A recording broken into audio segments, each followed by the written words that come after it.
Welcome to today's episode of Words of the Wise. Today I have Chief VanNamee from Carneys Point PD in New Jersey. He has 19 years total experience in law enforcement, 5 years as chief of police. He's been married for 28 years, which I need to know the secret of that. Three daughters, one grandson. Really looking forward to today's episode. Welcome, Chief VanNamee. Thank you so much for being here today. Thanks for having me. Of course. No, I was, kind of reading through your bio and I really appreciated that you shared some personal stuff with me about you being married and having three daughters and a grandson. Because usually when I get bios, it's all professional. And so I really appreciate you sharing a little bit of a personal note. And I do really, I mean it. I want to know what is the secret to a long and successful marriage, especially in your career, because we know that you have a really challenging Uh, career. so we've been dating since high school, and we were married before I was a cop. So, and just, I don't know, we don't argue much and just life is what it is. It happens and we roll with it. Yeah. Well, I mean, I would imagine, and you can tell me if I'm wrong, I would imagine that it's a partnership. You both are working together to be able to navigate life, but also the challenges of the career. And as you start to rise through the ranks of leadership, there's different challenges that come with that. So I imagine that you both have um, contributed to the success of that marriage. 100%. Yeah. Okay. So three daughters, Yep. one grandson. Yep. Do any of them want to be in law enforcement, or were you like, Uh, my middle daughter she wanted to be a nurse. I think at first a cop, then a nurse, then went back to a cop, and now she's back to a nurse. So okay, she tried the Air Force for a little bit, and now she's back home. So we'll nice. see where everything goes. Yeah, I feel like everyone I talk to who has kids, they're either like super, super supportive or super against it. There's like no middle ground where it's like, yes, like we would want them to be, or absolutely not. And it's usually the parents that say absolutely not that end up with kids in law enforcement. It's almost like I a mean, I reverse would psychology. if she wanted to be a cop. I mean, I'd 100% support her. I mean, it is Yeah. what it is. You know what I mean? And this is a great job. Just there's a lot of crap you see that it's on the backside that normal people don't see, and like Yeah. reports and court and all that stuff. So politics. How did you get started? What made you want to pursue this career? Well, I've always wanted to be a cop, and when I got out of high school, I wanted to go in the Marine Corps. That didn't work out, so I just got married, jumped into normal life, worked in a warehouse, got my CDL, started driving tractor trailer, drove tractor trailer till I was 29, and then just I saw an ad in the paper that said they were hiring cops here. The first time I tried to apply, I didn't make it, and then 2 years later, I got hired. So, Wow. Okay. So it wasn't something maybe initially you were like, I want to do this, but I now, know I always wanted to be a oh, cop. you It always just, did. yeah, just Okay. plans didn't go the way they out of high school. You know what I mean? Just stuff happened and Yeah. plans get changed. I really believe, and it's interesting that you said that you always wanted, and then you kind of took different paths, but it all led you back here. Right, And maybe it sounds woo-woo, I don't really care at this point, but I really believe that there are a lot of different paths that we can take, but they all lead to where we're meant to go. And right, all of the experiences that you had that you did before you got into law enforcement, I would imagine has contributed to your success because now you have different perspectives and different skill sets that now you can take into this career that maybe you didn't have before. And so maybe those things better prepared you for where you are today. And so I think that, sometimes, like you said, sometimes life doesn't go as we plan or maybe as we want it to sometimes, but they're all learning lessons and they're all opportunities for growth. And right. now here you are, and you have other perspectives and other skill sets that can help you. Agreed. So you told me a little bit about some personal experiences you had with your own health and wellness. Can you share a little bit about what you went Yep. through personally? So when I was 4 years old, my mom died of a heart attack. All through life, kind of like how you grew up, I was like the poor kid. My dad was an alcoholic. Mhm. So, like you said, life lessons got me where I am. I wouldn't change it for the world. So my whole life, I was always afraid I was going to get a heart problem. When I got hired here, I had to get a physical. and they said my EKG didn't look right. So I had 3 days to get cleared for the police academy, which was crazy. So I called like our heart doctor in this area and he couldn't get me in. So I called around and I wound up getting a quack, thank God. So the guy misdiagnosed me and said I had a leaky mitral valve. So for 4 years, he cleared me for the police academy. So for 4 years, every 6 months, I went to this guy. And I was going into a fighting class. I had to get a another physical. And my doctor said, I didn't like your EKG. Are you still going to the heart doctor? And I says, yeah. And he called him and had no record of me being there. So he's like, hey, you still go to this guy? I'm like, yeah, every 6 months. And he asks, every time you go there, does he treat you like a new patient? And does he always want to do testing on you? I'm like, yeah. So he's like, ah, he's just out for the insurance money. So Mhm. he sent me to my doctor's in Jefferson Hospital. That's where I go now, which is probably we live in the greatest area for any medical issue with Philly being right here. So they told me I had hypertrophic cardiomyopathy, which is like where you see the athletes running and they just fall over and Wow. die. So in 2011, I got a defibrillator put in. And then all my kids, and it's genetic. So all my kids had to get tested. So three of my daughters got tested, all three of my daughters, and two of them have the gene. They don't have the actual condition. They just carry the gene. And they got to stay on top of it every 2 years. They're supposed to get checked out. And then any offspring they have has to get tested. And my grandson eventually has to get tested too. Wow. So, You said earlier, and this kind of stuck out to me, that because of your life experiences that you had with your parents and, obviously having heart issues that you mhm. experienced as a young kid with your mom, and that you were afraid. You said you were always afraid that this was something that was going to happen, and then finding out that it was something that you had to address. How did that feel? And how do you think that that helped you to maybe show up for other people as a leader? Do you think that that had any sort of impact on how you lead today? I don't know if my medical condition had much to do with it. So like as a kid, kids do kid stuff. Like my whole life, I've always loved alcohol. Like Mm. my dad being alcoholic, all my aunts, uncles, grandparents were alcoholics, so it was around me. So when I was in middle school, like I was always drinking and doing stuff. High school, I wasn't really into it. And then once I found out I had the heart condition, like it kind of limits. I can't drink hard alcohol no more. I can't like beer I could drink, but every now and then, and if I drink too much of it, it'll make me like dizzy and stuff. So I really don't mess with that. And then like drugs, I had friends that did drugs, and I just never got into it because in the back of my head, I always knew that if I had a heart condition, the drugs would damage my heart even worse. I mean, it's kind of Interesting. silly, but I mean, when you actually when somebody tells you like you could die from it, or when you actually live it and you know what it can do to you, it's a little different. You know what I mean? Yeah, it's almost like your heart condition saved you from potentially becoming an addict yourself because it Yeah. was something that you were doing when you were younger and that could have progressed. But because you found out you had this heart condition, you stopped doing Right. those things. Right. Interesting. Do you think that because you did go through the things that you went through in your life, that now maybe you have a little bit of empathy, or do you think that maybe you have a message for the people within your organization to be proactive and, you know, get testing and make sure that they're on top of their own health? Oh, I'm a very huge person in like your medical and going to the doctors. So when I got hired here, the chief that hired me, he actually died from hypertrophic cardiomyopathy. It was the Wow. craziest thing ever. He died in his sleep. And so they were doing the autopsy, and the lieutenant was reading the autopsy report, and he started to say, he's like hyper, and he didn't know how to say. And I go, is it hypertrophic cardiomyopathy? And he looked at me, he's like, yeah, how do you know? I'm like, ah, well, that's what I have.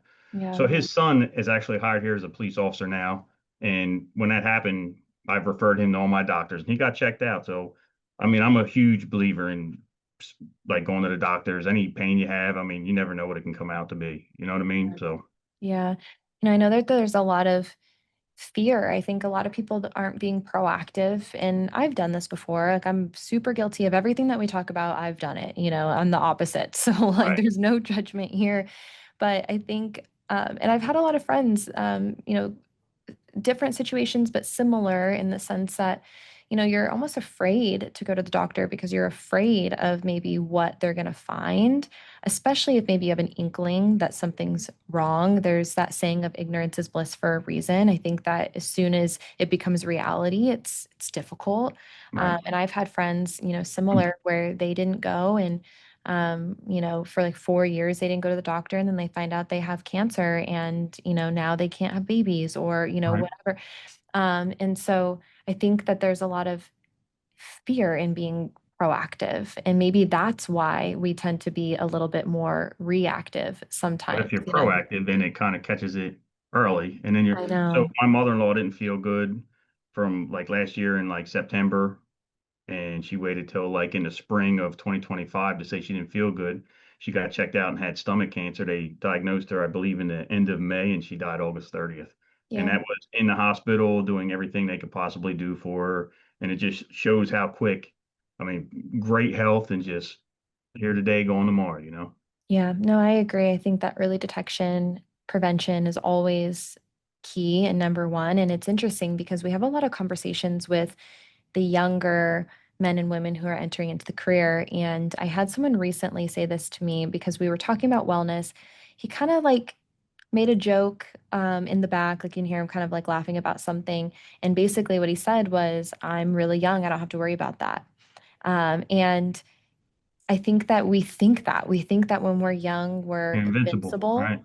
Yeah. And have you heard of a guy? His name is Brandon Griffith. Did I talk to you about this? No.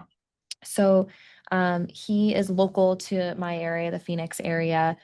Great guy if you ever have the chance to meet him or to look at what he's doing. But he was a SWAT guy, super like on top of his health. He was in his mid to late 20s. Like he'll obviously tell his story better than I can, but he had a cardiac event when he was in his 20s, and he lived through it. And he now tells his story about how he died for several minutes, what his now wife experienced because she was there. It happened at home.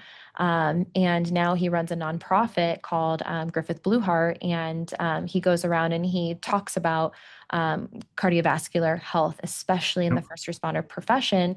And then he also does training for law enforcement and like provides AED training and then things of that nature. But um, he has a lot of really, really interesting stats and science that's coming out now that's showing that cardiovascular health and cardiac events are actually the number one reason for death in law enforcement. Yep. And previously, it was always this talk of suicide, which we know is still too high. But now there's new data coming out that it's actually cardiac related deaths that are the number one. And we see it all the time. I mean, how many times we go to like unattended deaths and like the family's like, oh, they weren't feeling good. They had a doctor's appointment tomorrow. They had this. They said tomorrow they were going to call the doctor. It's just in today's world, people are just so busy and just push it back. And I mean, it's crazy how people put their health on the back burner for like everyday things that are pretty stupid when you think about it. Yeah, and I think too, like we know that, especially in the first responder profession, that there are a lot of things that are going to contribute and exasperate things, right? You're under a tremendous amount of stress. If you're sitting for long periods of time, that has an impact on your heart health, nutrition, sleep, all of the things that are challenges within the profession. So you know that you're at a higher risk for some of these things happening. And so if you Right. know that you're at a higher risk, then it's even more important to be proactive as early as you can. It's never ever too early. I always tell people, it's really funny. I made this joke the other day because I have always gone to the dentist twice a year. It's like normal routine. I just go every 6 months. My insurance covers two a year. So I just go two a year, and then I do one annual with like full blood work and everything. And it's just like something I've always done. It's normal. That's maybe not normal for everyone. I didn't realize that that wasn't like normal, but I'm like, how can we just make that normal? How can that just be something that like it's not because you feel bad, it's not because you're broken, it's not because you have a cavity, it's because like we're looking at proactive preventative measures. So Right. every year have a doctor, a primary, go get your blood work done, and then every year go to the dentist twice a year. Yep. And then probably throw in a therapist if you can. I don't do the therapist, but I'm right there with you on the dentist. And I go to my heart doctor every year. So, Yeah. One of the things you talked to me a little bit about was this importance of time off, and especially in how that impacts your overall wellness. Can you talk a little bit about the policy that you implemented for time off? yes. So, Where we live at, it used to be farmland, and now a lot of the farmers are selling their property to warehouses. So the infrastructure of our area is getting built up like crazy. New water lines, gas lines, electric lines. So we have so much overtime. So I mean, we're a 26-man department, and there's days where we'll have 5 or 6 guys working overtime details.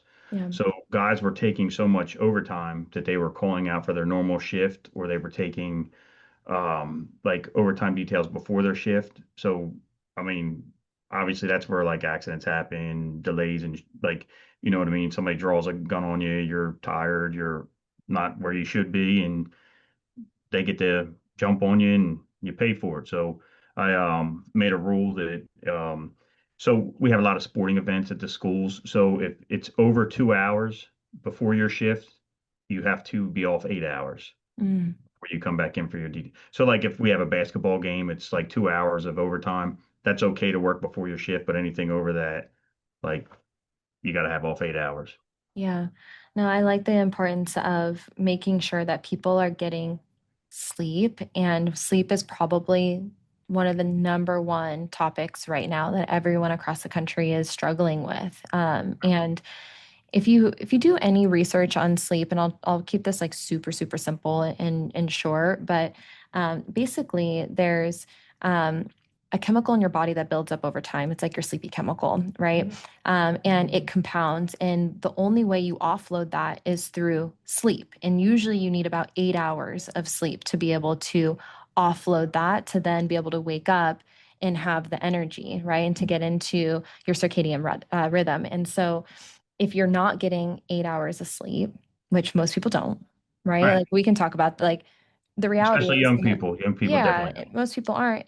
It doesn't go away, it rolls over. So that's why you're waking up and you're feeling even more tired. And then what do?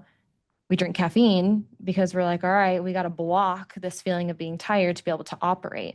And then the caffeine impacts your sleep. And so it's this like vicious cycle that happens. And so, like, how can we try to encourage as much sleep as possible so you don't have that buildup of like that, I'll put in the quotes, like that sleepy chemical? Right. That was my first grade definition explanation. Did that work? I mean, I mean, not all jobs have like, mandatory time off. Like when I was a truck driver, truck drivers have mandatory time off. So between shifts, you got to, I forget what it was. I mean, it's been 20 years now, but I think it was like 10 or 12 hours you had to be off before you could come back the next shift. And then you were only allowed so many hours in a 7-day period. You know Yeah. what I mean? So it kind of regulated everything. Yeah, it's smart. And we also know that if you're not sleeping, your decision making is going to be altered. Your reaction time is going to be a lot slower. There was science that came out, and I don't remember exactly how much deprivation they were considering. I'm going to have to look that up again. But basically, they said if you're not getting enough sleep, that you're operating as if you have a zero point zero 0.08 BAC. So it was like you're operating as if you're impaired. Obviously, you're not, Right. but it's your reaction time, your decision making as if you're a little bit under the influence. So I thought that was really interesting. Listen, I mean, as in the police world, I can't really say, but when I was a truck driver, my girls were little. So, I Mhm. mean, I would get done my shift like 12 hours a day driving tractor trailer. And then I would come home, do what I had to do with them. And then I'd go back to work with only 4 or 5 hours of sleep. And I used to to my location. I drove there 4 hours. I couldn't tell you anything I did the entire time I got there. Yep. So, Yep. I mean, I was able to drive. I just had no memory of it. Yeah. And then I think it's the conversation that we start to have about safety. And especially in the context of, if you are in that way, in that state, and you're not getting enough sleep and you're not being able to concentrate or remember certain things, is it a safety issue? And so for you to have a policy that says, hey, like we recognize that, like, if you're going to show up, we need you to be safe, we need you to be effective. And in order Right. for you to do that, we have to give you the space to be able to rest and to sleep. So did that impact any of your staffing? I know a lot of people are short, and scheduling is kind of a challenge. Did that impact anything, or do you find that it was just not allowing people to take as much overtime? No, I mean, we have a ton of, I mean, overtime is unlimited to these guys. I mean, Yeah. it's like every day, I mean, today there's there's a foot of snow on the ground and I still have two guys working a road detail. You know what I mean? Mhm. So I mean, I don't. I think maybe the policy might have slowed a couple people down, but and then I also had to, which isn't a tiresome thing. I also had to implement a policy that if you took an overtime detail or I'm sorry, to take an overtime detail, you have to work your last shift. So if you called out sick today, you couldn't take an overtime detail Mhm. till you came back to work and did your full shift. And that Okay. kind of slowed stuff down too because I had people working the overtime details because it's more money, and then they would call out for their normal shift. Interesting. Yeah, that makes sense. So people were either not showing up for their next shift or they didn't show up for their previous shift, but they were showing up for overtime. Correct. They Got would it. call out sick, and so we had to put a policy in to stop it. Yeah, makes sense. There are a couple other things that you guys have done as far as partnerships with a local hospital. Can you talk about that as well? Well, so first earlier we were talking about I forget did you say Givens? The gentleman Griffith Blue Heart. Griffith. Yeah. Okay, so we have one around here. It's called Sergeant Buccio. So he was a fireman, and I believe, I don't know the whole story of it, but I believe he just collapsed and died. So it's through Deborah Healthcare, and they do cardiovascular testing, pulmonary testing, stress testing, and any other testing it's determined to be needed by the clinician. And they submit it to your insurance, and if you don't have insurance or whatever the insurance doesn't pay, they don't come after you for. So it's free to you altogether. Mhm. And then we have a program through Cooper University Hospital that we pay for. And they offer stress counseling, addiction counseling, marital relationship counseling, anxiety issues, legal issues, elder care referral, grief, family issues, child care referrals, coaching, depression, and financial issues. And I believe they offer like 5 free sessions. And then if it gets beyond that where you need more help, then they refer you to a actual agency. Mm. So the number one question, and I think this is the burning question for every agency across the country, is how do we get people to take advantage of these things? How do we get people to want to take care of themselves? Uh, I don't know the answer to that. I really don't. I mean, like you said, most police officers are young people and they're invincible. They don't need help. And then the older guys, I mean, I don't know how old you are, but like older people, they take it as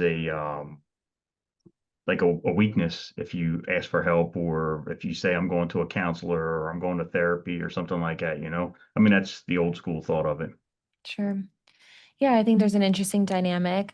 Um, I definitely feel like I'm starting to be one of the older people in the room, which is really weird. I used to be like one of the younger people, and now I tell jokes, and people, like the young people, are not understanding like some of the words I use, and I'm like, oh God. Right, And then we had someone recently say that coffee is for old people.